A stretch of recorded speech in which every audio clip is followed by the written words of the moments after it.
কিন্তু বাংলাদেশের ফুটবলটা নষ্ট হয়ে গেছে, এই ব্যাপারে আপনারা কেউ আমি হেরে গেলে আমার হবিগঞ্জের লোকজন বলবে আলবাদাঙ্গা তোমাদেরকে হারাই দিতে। তবে আমার এলাকার মানুষে বলছে যে হারা না, তোমরা যদি আমার লাঠিও দাও তাও আমি এই ফুটবল ফেডারেশন এবং বাংলাদেশের ফুটবলকে পুনর্জীবিত না করে আমি তার বাড়ি যাবো। আলবাদাঙ্গা অনেক স্মৃতি বিজড়িত। আমি জানতাম না যে আমার এত আপনজনের বাড়ি আলবাদাঙ্গা। আজকে যিনি প্রধান অতিথি আমাদের মুস্তাক ভাই খান মইনুল হক মুস্তাক, উনি আমার ঢাকা কলেজের নেতা ছিলেন। আমি এখানে এসে দেখলাম বোয়ালমারিতে লিয়াকত শিকদার ভাই আমার কেন্দ্রীয় কমিটিতে থাকতে আমাকে নেতা বানাইছিলেন। আর আমাদের এখানে মামুন, তার সাথে একসাথে আমরা বিরোধী দলের রাজনীতি করছি। অ্যাডভোকেট মুন্না ভাইয়ের সাথে আমি হাইকোর্টে প্র্যাকটিস করি। আবার আমাদের যিনি ওসি সাহেব, তার ওয়াইফ আবার আমার একই সিনিয়রের জুনিয়র, উনিও অ্যাডভোকেট হিসাবে কাজ করেন। মোটামুটি পরিবারের সকল সদস্যই আলবাদাঙ্গাতে আছেন।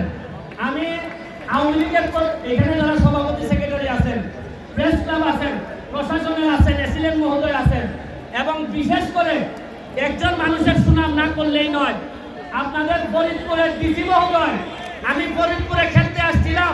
আমি সাধারণত বিভিন্ন মানুষের অন্যায় প্রতিবাদ করি, কিন্তু ডিসি সাহেবের এখানে আইসা আমার কাছে মনে হয়েছে ফরিদপুরের ডিসি সাহেবের মতো 64 জন ডিসি থাকলে কত আগেই বঙ্গবন্ধু সোনার বাংলা হয়ে যেত। আমি এখানে লিওনো মহোদয়কে ধন্যবাদ জানাই এত কষ্ট করে এই ব্যবস্থা করার জন্য। তবে শেষে একটা কথা বলবো, শুনেন, আমরা প্রায় 300 কিলোমিটার দূরে আছি। উপরে আল্লাহ আর নিচে আলবাদাঙ্গা ছাড়া আমাদের কেউ নাই। আমার একটা বিশ্বাস আছে, আমাদের মুস্তাক ভাই বলছে যে আলবাদাঙ্গার মানুষ হচ্ছে অতিথি পরায়ণ মানুষ। আমার একটা বিশ্বাস যে 50% মানুষও যদি আমরা আপনারা যদি আমাদের সাথে থাকেন তাহলে আলবাদাঙ্গার দীক্ষা দিব। আমার একটা বিশ্বাস, আমি জানি আপনাদের ছেলেরা বল পাইলে আপনারা লাফাইয়া উঠবেন, মারে না কেড়ে।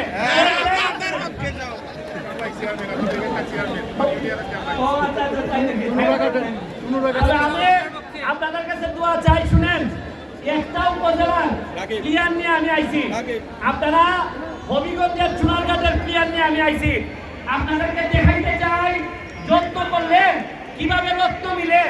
আমার এক একটা প্লেয়ারের ওজন 38, 40, 45 কেজি বেশি না, কিন্তু দেখবেন গুড়ার মতন আছে। এটা যত্ন করলে রত্ন মিলে, এটা দেখাইতে চাইছি আপনাদেরকে। অনেকে বলেন বাংলাদেশের মানুষের দিয়ে কিছু হয় না, আমি আপনাদেরকে দেখাইতে চাই।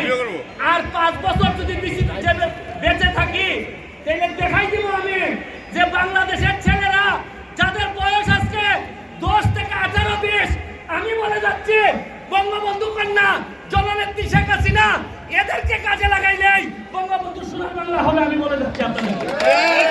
আর বোয়ালমারীর আরেকটা যোগ্যতা আছে, ঢাকা বিশ্ববিদ্যালয় বলেন, ঢাকা বাংলাদেশের রাজনীতিতে আপনাদের অবদান আছে। এখানে রহমান ভাইও আছে, আপনাদের এলাকার সন্তান।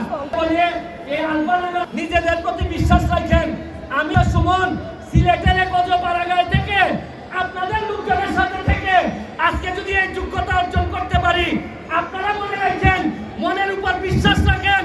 আর মনে রাখেন, যারা গাম দিয়ে গোসল করে তারা ইতিহাস বদলায়, আর বাংলার মানুষ ইতিহাস বদলাইতে পারবে। আমি আপনাদেরকে আবারও ধন্যবাদ জানিয়ে, খেলা অনেক সুন্দর হবে, এই দোয়াটুকু আপনারা আমাদের জন্য করবেন। আর আপনাদেরকে আনন্দ দেয় আমাদের মেন উদ্দেশ্য। আপনাদেরকে হারাইতে আমরা আসি নাই,